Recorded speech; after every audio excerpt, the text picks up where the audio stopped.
पूर्वी खबर। Raniganj chamber of commerce का एक प्रतिनिधिमंडल रानीगंज रेलवे स्टेशन पहुंचा, जहां रानीगंज चेंबर ऑफ कॉमर्स और रेलवे स्टेशन प्रबंधक श्री धर्मेंद्र कुमार के साथ एक बैठक आयोजित की गई।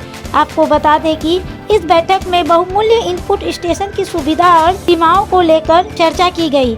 स्टेशन की सुविधा व्यवस्था किस तरह और सुलभ बनाई जाए, इसको लेकर बातचीत की गई।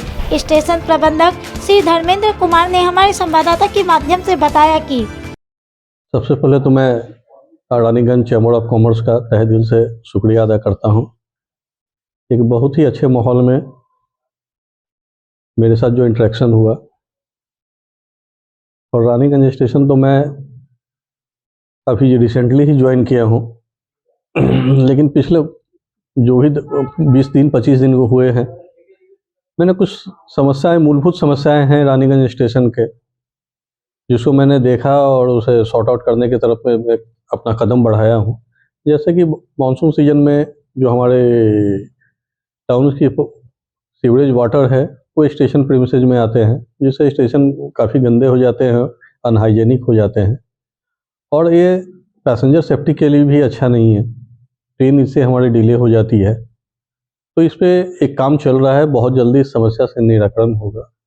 दूसरी है कि रानीगंज स्टेशन का ब्यूटिफिकेशन के बारे में, सारे भारत के स्टेशन जो है एक आधुनिक स्टेशन बन रहे हैं, लेकिन रानीगंज जो एक हेरिटेज स्टेशन है, मुझे लगता है कि थोड़ा इसमें इम्प्रूवमेंट की ज़रूरत है, और उसके लिए भी हम कदम बढ़ा रहे हैं। आशा करता हूं कि बहुत जल्दी कुछ ना कुछ एक सार्थक निष्कर्ष निकलेगा, और आप सभी से भी निवेदन करते हैं कि आप भी अपने लेवल से कुछ ऐसा कीजिए कि स्टेशन और भी अच्छा बने। इस बैठक में रानीगंज चेंबर ऑफ कॉमर्स के चेयरमैन अरुण भारतीया, हर्ष खेतान, आरपी खेतान एवं कई गणमान्य सदस्यगण उपस्थित थे। आइए जानते हैं वरिष्ठ समाज सेवी हर्ष खेतान से बैठक की पूरी जानकारी। দেখুন, আজকে এটা একটা ফেলিসিটেশন মিটিং ছিল। ধর্মেন্দ্র কুমারজি নতুন জয়েন করেছেন, ওনার সঙ্গে ওঙ্কারজি আছেন। আমরা এখন সমস্যা ডিসকাশন করিনি, বিশেষভাবে আমরা এনাদিকে ফেলিসিটেট করেছি, সম্বর্ধনা জানিয়েছি, আর একটা ছোট ইন্টারঅ্যাক্টিভ মিটিং হয়েছে। আর যতটুকু এনাদের অধিকার ক্ষেত্রে করার আছে, এরা প্রতিশ্রুতি দিয়েছেন কি এরা করবে। যেমন স্টেশন মেনটেনেন্স আছে, আর এই আপনি বললেন এই ট্রেনের স্টপেজ, এই সব, এটা হলো বোর্ড অথবা জোন অথবা আপনার ডিভিশন লেভেলের জিনিস। তো এনার মারফতে আমরা আগে করতে পারি ওসব, কিন্তু ডিসিশন মেকিং অথরিটি যারা আছে ওদের কাছে আমাদের আওয়াজ, আমাদের ভয়েস, আমাদের প্রবলেম চলে গেছে। ডিফারেন্ট মেমোরেন্ডাম, ডিফারেন্ট আপনার এই প্রতিবেদন মারফত আমরা ওটা ফরওয়ার্ড করে দিয়েছি। রানীগঞ্জে যেমন স্টেশন ম্যানেজার সাহেব বললেন, এই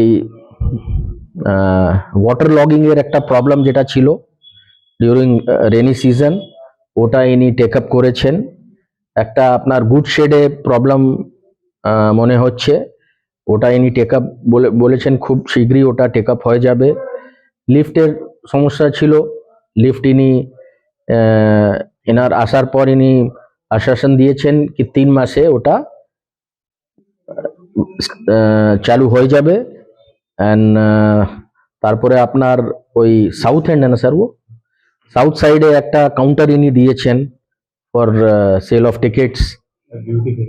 আর বিউটিফিকেশন একটা চিঠি আমরা পেয়েছি ডিআরএম অফিস থেকে, ওরা বলেছে কি ওরা ডেভেলপ করে দিবে। তারপরে মেনটেনেন্স অ্যান্ড বিউটিফিকেশনের জন্য ওনারা রিকোয়েস্ট করেছেন চেম্বারকে কি যদি আপনারা আগে এসে এটা সামলান তো খুবই ভালো হবে। আপনার চ্যানেলের মারফতে আমি এটা জনসাধারণকে রিকোয়েস্ট করছি কি যদি কেউ ইন্টারেস্টেড আছে তো আমাদেরকে রানীগঞ্জ চেম্বারে অ্যাপ্রোচ করে, যদি ডাইরেক্ট অ্যাপ্রোচ করতে চান তো ধর্মেন্দ্রজির কাছে স্টেশন গিয়ে এনার 4 নম্বর প্ল্যাটফর্মে এনার অফিস আছে, ওখানে এনার সঙ্গে সম্পর্ক করবে। अब तक के लिए बस इतना ही, फिर मिलेंगे अगली खबर में। कैमरामैन सोनू के साथ राजेश बर्मन की रिपोर्ट, पूर्वी खबर, रानीगंज। हमारे चैनल को लाइक शेयर सब्सक्राइब करना ना भूलें और बेल आइकन को दबाना ना भूलें और देखते रहें पूर्वी खबर। पूर्वी खबर, नजर सब